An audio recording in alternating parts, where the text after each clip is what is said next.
that company is not accountable to the citizens. You are, and the other elected officials are.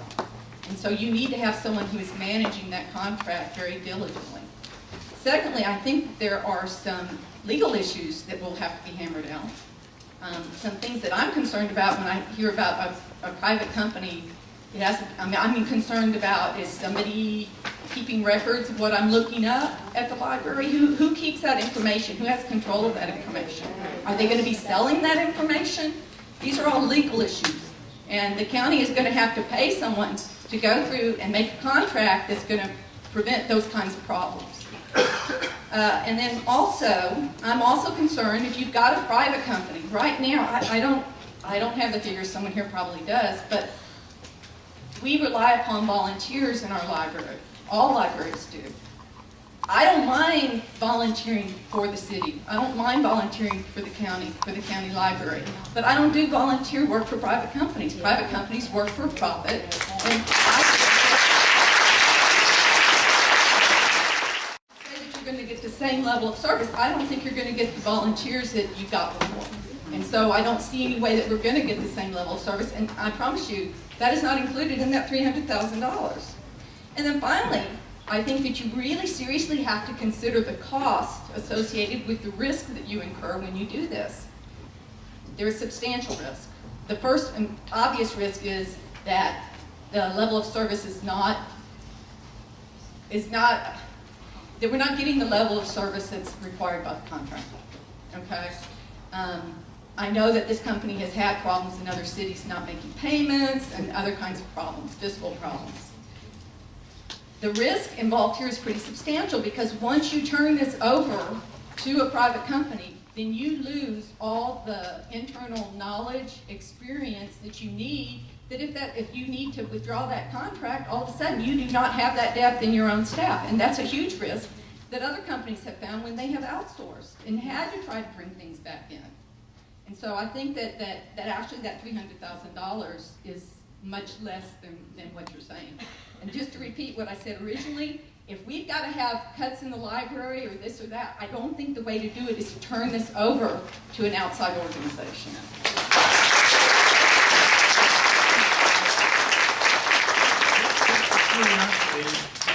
Have any of you talked with any city manager or library manager of any of the libraries that are now operating with an outside source?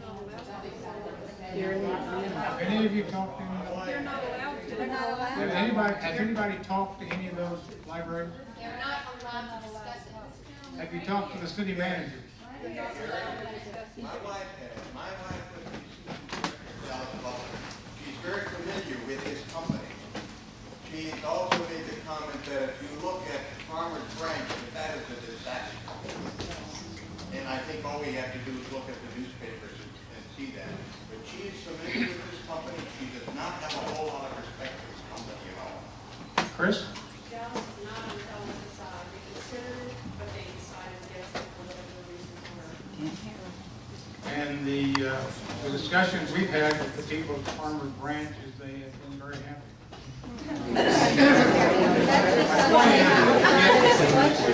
My point is that you get different views depending on who asks the question. Yes, sir. Well, Speak loudly. somebody else get a mic. You have to speak right into it. I don't understand how they possibly. Can't hear you. I can't hear you. What's your name? Like you're gonna kiss him. Hello. I don't understand how they could save that much money and keep the quality as high. If so, if they could do that, then I think we could do it on our own. We can look into different kind of retirement programs. We can look into possibly even cutting a few people out of the staff. I don't know, but we can do all these same things and save money the way we think it should be done. Okay.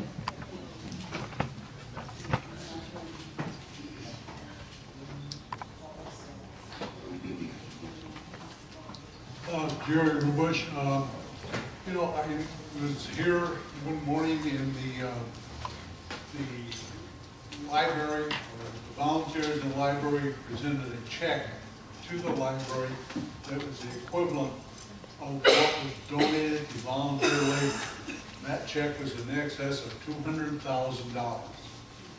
Additionally, the Friends of the Library contributes an awful lot of money for additional books, different programs that's going on.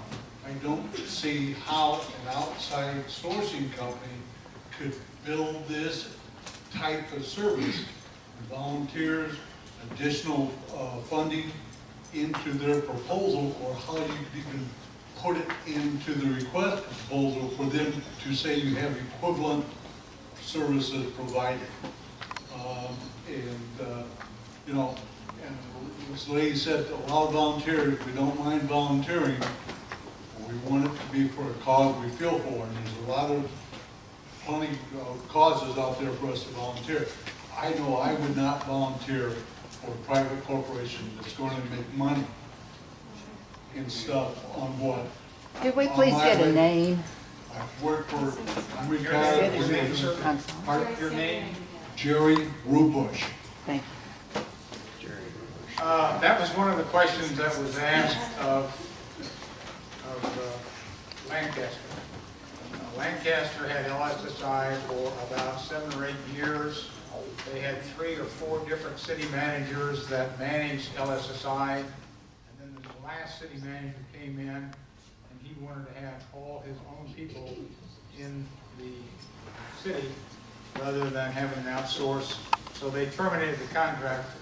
And then he came out with a press release, and what he said, and what he said when we talked to him, is that the LSSI library group actually went out and got over $500,000 in grants for the city for the library. He said that they were very active with a Friends of the Library type association group. And so the people from Lancaster, and that's only one story, they were very happy with the way they did exactly what you're talking about. But again, that's one story. That's a city library. Yes, awesome. Yes, ma'am. Yes, sir. My name is Matthew Nielsen. Speak up. Matthew Nielsen. I don't get all the microphones. I'm just going to go ahead and talk. I don't want to repeat some of the points that have been made here tonight because they're good points and we don't need repetition. But one point that hasn't been made is just the society interest here. A library is not something that you run for a profit. The interest of providing information to society and providing education and literacy to people in the community, the interest of a corporation, which should be for profit. I mean, they'd be stupid if they weren't. They're owned by a private equity firm. Private equity firm does not invest in companies that don't make money. But the interests of profit are contrary to basic public services. That's why we have public services. That's why we don't outsource the police and the fire and utilities. And so I think we're completely overlooking the fact that this isn't something that you should run for profit. Profiting is adverse to providing interest. I don't know what kind of political agenda this private equity firm has. And they're going to be the ones, I don't care what they say, they're going to be the ones making the decision about what books go into our community libraries. I don't want the standards of people in Maryland to dictate the standards of the community that I chose to move into.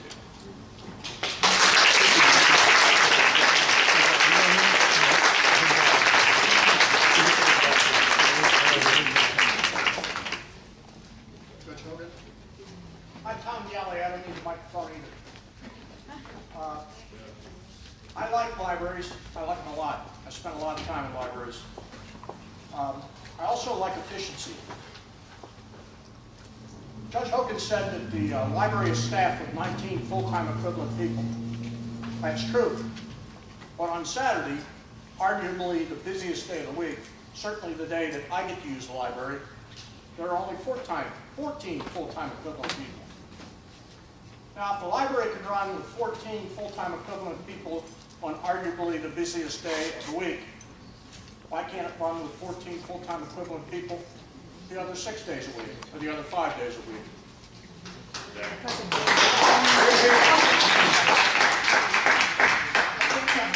answer to that question needs to be honestly explored. I really do. We have an answer.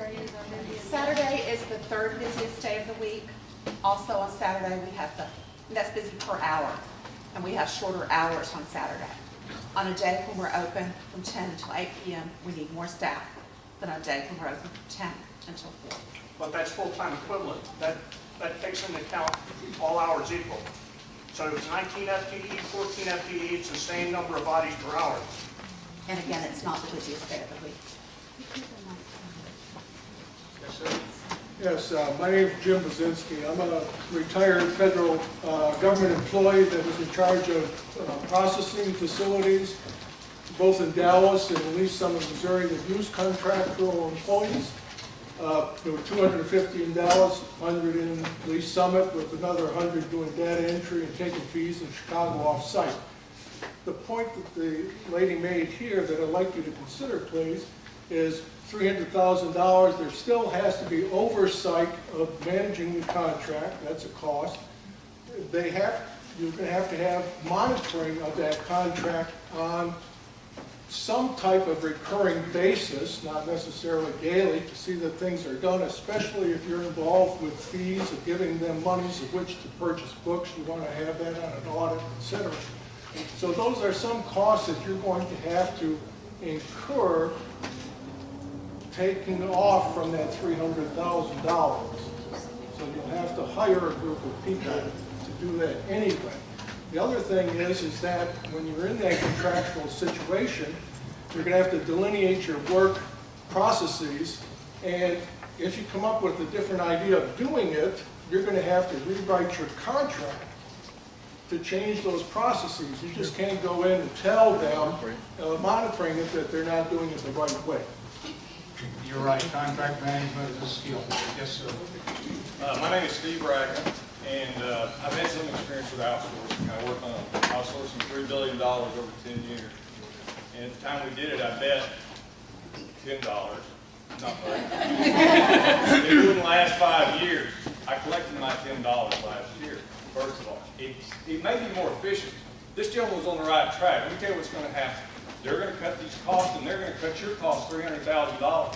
They're going to cut the budget for this library $500,000 because they're going to have to cover the administration cost to operate their business, and then they're going to at least want $100,000 profit off of your $1.4 million or whatever you had on it before. So I think, don't look at it as if they're going to reduce it by $300,000 and you're going to get the same efficiencies. You're not. You're going to get $500,000 less service. The other item was brought up about efficiencies. We got to remember, efficiency is really defined as improving the product for the same price or keeping the same product at a lower price. And I think what you'll get out of this particular system is lower product and lower price. And I'll tell you, I go to the library, I'm in there 4 times a month. The service is great. I like the idea that we have a good source for books and resources and access to computers for this community. And one of the problems in our country today is that we don't pay enough attention to education. We pay too much attention to money. And I'm a capitalist, don't get me wrong. Government has a role. And when Franklin and the other founding fathers set up the first library here, they didn't set it up so LSSI or whoever they are come in here and run it and make a profit. They set it here for the people, and the people need to enjoy it. Yeah.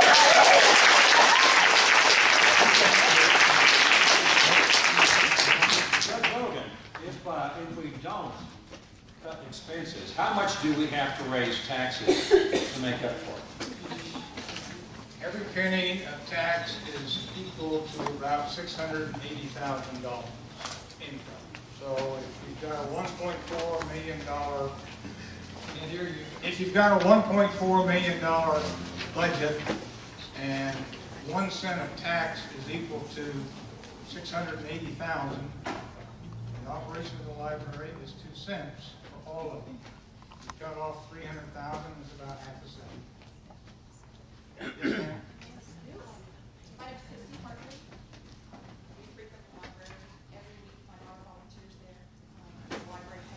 Can't hear. Sorry, I don't know why, I'll try to speak up. My name is Christy Hartley. We frequent the library every week. My daughter's a library page and summer volunteer, loves to work with the children. I don't think any of us would argue with your facts and figures. We agree that yes, we do need to cut money out of our budget. But there's a big difference between outsourcing all of the decisions and hiring possibly a consultant who would help us to make those hard decisions. I know that hard decisions have to be made, but I think the people of Rockwall County are smart enough to be able to make those decisions ourselves.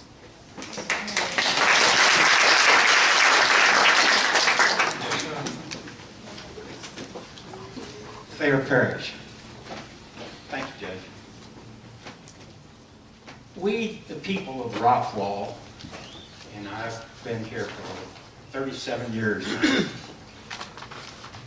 have always come to the rescue, or whatever you want to call it, of whatever the concern was for this community. This is a community of people who care, and they care deeply. Now, there have been a lot of people come and go.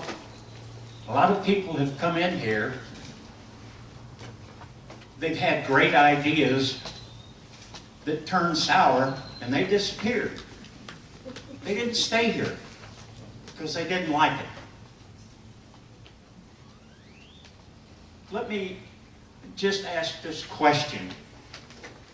How much opposition did the independent school district get in raising and redoing the football stadium? Separate, they got a lot. We backed them, didn't we? We didn't? Well, we did. I didn't.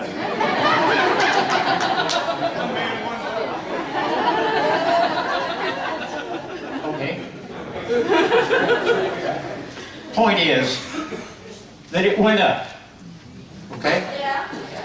When the idea of moving the library out of the downstairs of this building in one room, the community supported that. We built, after one step in between, we built the library that we now have. And it's one heck of a library. And the people who run that library, in most cases, are residents of this community. They have an interest in this community. They are this community. When LSSI comes in, I can guarantee you, they will terminate everyone who receives money that works in the library. And they'll try to rehire them. Well, if they're going to save less money, they're going to have to rehire them at a much less rate than they're making now, with less benefits than they're getting now. Just common sense. Okay? I don't see the community not backing this library. What I would like to see is part of what this gentleman asked right here. What has been done, now that some of you are going to be upset with me, and I don't care. What has been done about the unthinkable thing of raising that tax enough to cover the next 5 years and keep the library just like it is?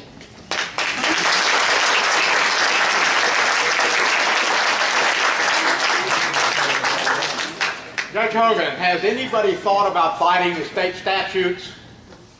Just because they have a law that says if you have 12 people, you got to have 7 JPs, why can't we go against them and say, hey, we are in a flat growth period, we are in a very low increasing income like everybody else is, why should we have to double our JP courts because we are not that big?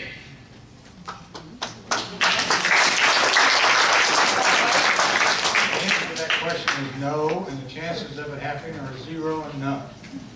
I didn't hear that. No, we have not. Can we? No. Why? Because it's a waste of time. It will not happen. Well, our county attorney can do something. File suit against them. Everybody else is. There are some things that you can make happen, and there are other things you can't make happen.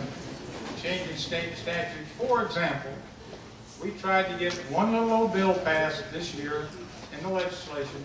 We, Rockwall, we, this county, tried to get one little old bill passed to raise the fees from the county clerk office for people who have fees, not passed. Rockwall tried to get one little old bill through so they could buy water companies so that they could reduce the cost to a lot of their people. Didn't get through. Not finished yet. Not finished yet either. Not finished yet, but it's my point of it is, I don't believe it. you know, if you have to wait on something like, first of all, they don't come back in session for 2 more years. So if we want to do something immediately, we're going to do it for 2 years. And the chances of that going through, they're not good. Yes, ma'am. Like we all descend on I heard the gentleman to the right to me say that about refer to deficiencies in the present library, and I just want to say that today I talked to the director of the library, and I don't know how you can be efficient in your staffing or assigning your staff projects or whatever kind of assignments you might make if you don't know what the level of education of every person is. She said that you would have to check the resumes to find out their education level. So to that end, I would think that it just makes no sense that you wouldn't know what your staff's background is if you're going to make assignments to them. So to me, that seems a waste. I don't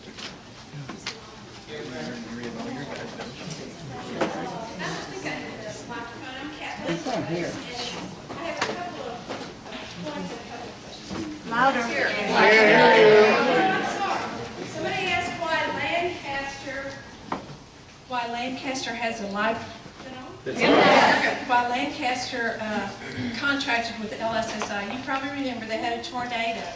It blew down their library. They contracted LSSI to come on and rebuild and to build their library again. Judge, did you say that when we, in one of the workshops, that LSSI said that the book budget was too low, was way too low? Yes, they did.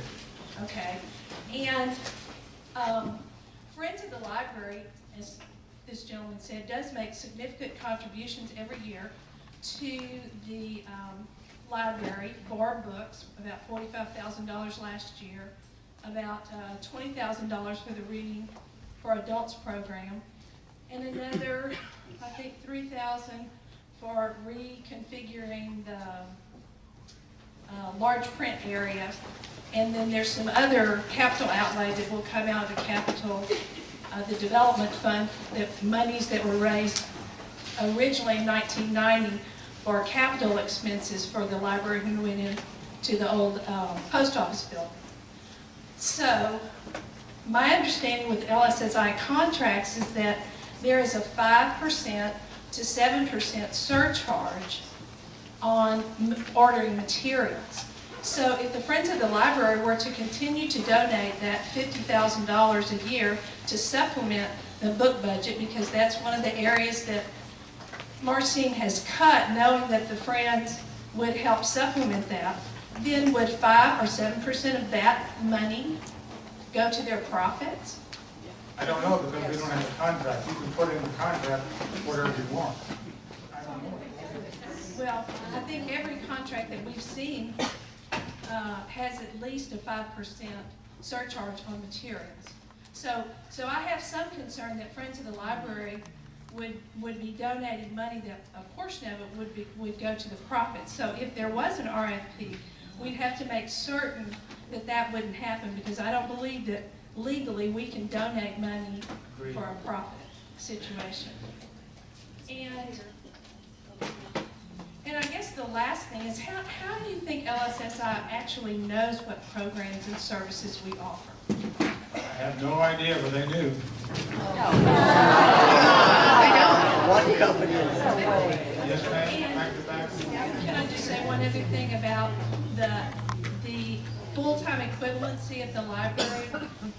Even though your efficiency quotient says 14, what is recommended for a library that size is actually 22 full-time equivalents. When we voted the bond issue to build the library, many of us went out and talked about that, and we all said that it will cost a half a cent to build a library, but it will also cost money, a tax increase, in order to staff that library. So I believe that the citizens, are willing to spend money to staff the library.